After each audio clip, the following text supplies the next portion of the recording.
The first thing most people do when they find this looking back at them is call a plumber. Now this. That's a video from this past Thanksgiving. To get to the bottom of what's up, CBS 7 sent their best golfer to do some sleuthing. If you venture out west of Odessa to Penwell, you'll get to gaze upon miles and miles of absolutely nothing. They will be tested again. If they test negative both times, then after that 7th day, they will then be released. Now, they'll still be inside this facility here. It means popcorn and an ice cold drink. Now I'm trying this here corn dog to make sure we're good. It's a really good corn dog, man.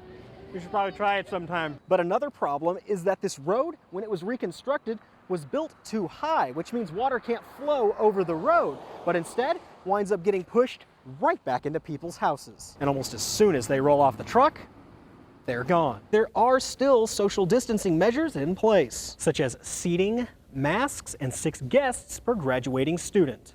Hey, 6 feet, bro, my bad. Nobody is more excited than the people and animals who are here to welcome you. Now, before you go crazy, there are some things that don't qualify. Things like chainsaws, toilet paper, and of course, grills. Wait, what? If you actually look closely inside, you can see where some of that structure has actually collapsed in on itself. It couldn't lay down flat, so a guy had to stand up in the bed of the pickup and hold it as it was driving off. Effective, yes. Legal, I'm not so sure. Which is why showing up to a hearing as a cat probably isn't the best course of action. You know, we've been getting a lot of questions these days about what's the deal with the new Green Acres mini golf course. To get to the bottom of what's up, CBS 7 sent their best golfer to do some sleuthing. Joke's on them. I've never golfed a day in my life.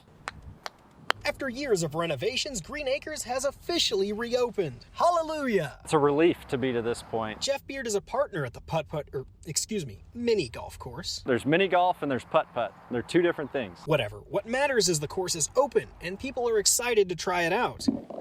It's a course people have grown up enjoying for generations, and now they get to share that joy. Brought my kids here when they were young and older, and we just love it. It's great, and it's beautiful. They've done a super job. That job includes a new retaining wall, wider and more wheelchair-accessible walkways, and a new kids' playground. But the course itself remains almost the exact same. Yeah, keeping the course what it was and what people remember from the 60s, 70s, 80s was very important to all of us. For the technical details, par is 48, the official course record is 36, but without anyone to watch you keep score, it's all about the honor system.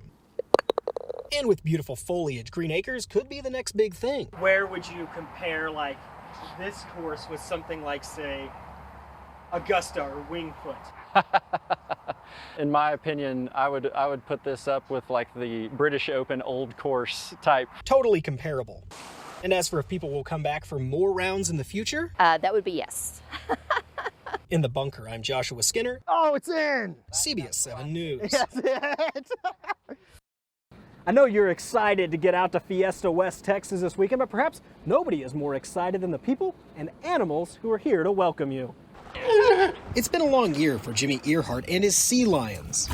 He's trained sea lions for the past 10 years. Are you a good girl? Yeah, always?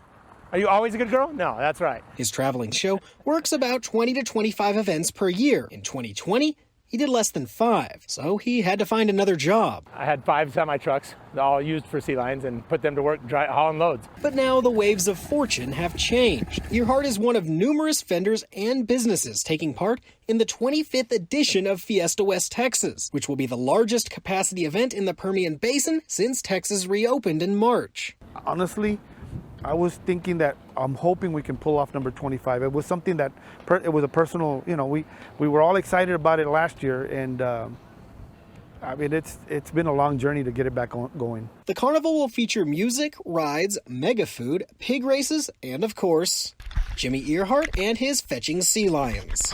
What? I love it.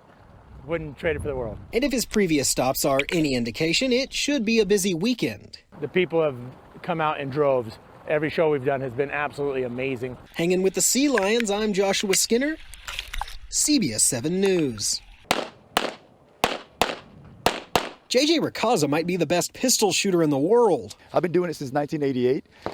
It's over 27 years now. But it wasn't always that way. I was in the Philippines. I needed to learn how to shoot guns to be able to defend the families. Eventually, Racaza made his way to the United States. But the financial toll of moving to the U.S. kept Racaza off the range until the late 90s. In 99 we were able to start again, and then since then I haven't stopped. Haven't stopped is right.